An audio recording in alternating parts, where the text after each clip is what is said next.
Here we are not writing anything. So if we are not writing anything means by default you have 1 here, both the side.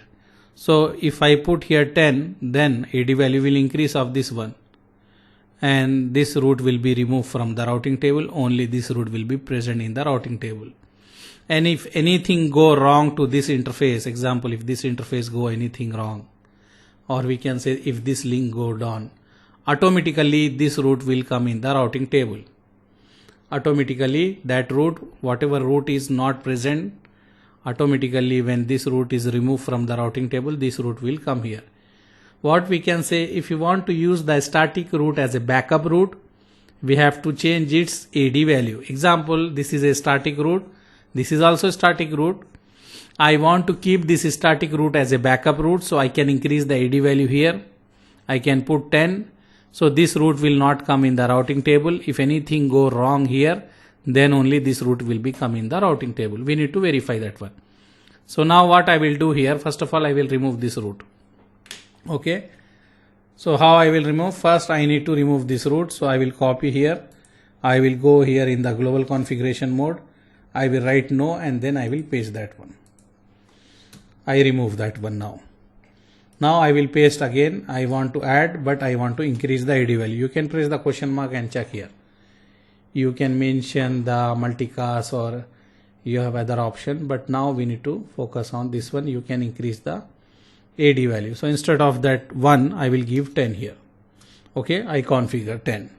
Now if I want to check, I can write show IP route. You can see here that route before you have, currently you have only one route. Before, if you remember, if you see here, you can see you have 2 entry. If anyone want to go to this network 8.0.0.0, they have the 2 path here before.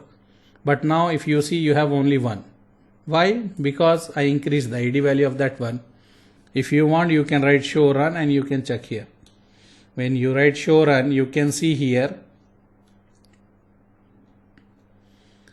below you will get whatever routes we configure. You can see here we increase the AD value. That's why this one is not coming in the router. But we can say this static route is a, backup static route.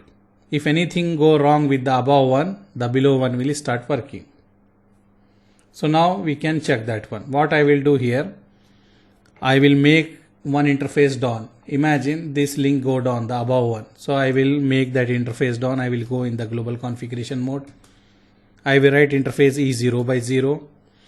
I will make this interface as a down. I make shut this, so this link will go down here. See, this link go down. After that, what I will do here, I will write do show IP route. You can see here which route came here now. Before you have AD value is 1 and next hop will be 12.2. But now you are having 8.0.0.0/8, but next hop will be 21.2. Means the second one, this one came in the routing table. Because this one is not there, the AD value of the above route is 1. AD value of the above route is 1 before, but this link is down, so automatically this route is coming in the routing table. That process we are calling as a floating static route. If you want to use a static route as a backup static route, we will increase the AD value. To make the static route as a backup route, this process we are calling as a floating static route, we can say. Okay, so now it came, and when this link come back, example, if this link come back, then again this route will be removed because it is having the high AD value. Whoever is having low AD value, that link come back. So I will write here no shut, and then we can check that the link, when this link come up, you can see the old one will come back again. You can see here 12.2 came here, and AD value before what you have 10, now it is having 1. Simple, right? So this one is known as floating static route. So let's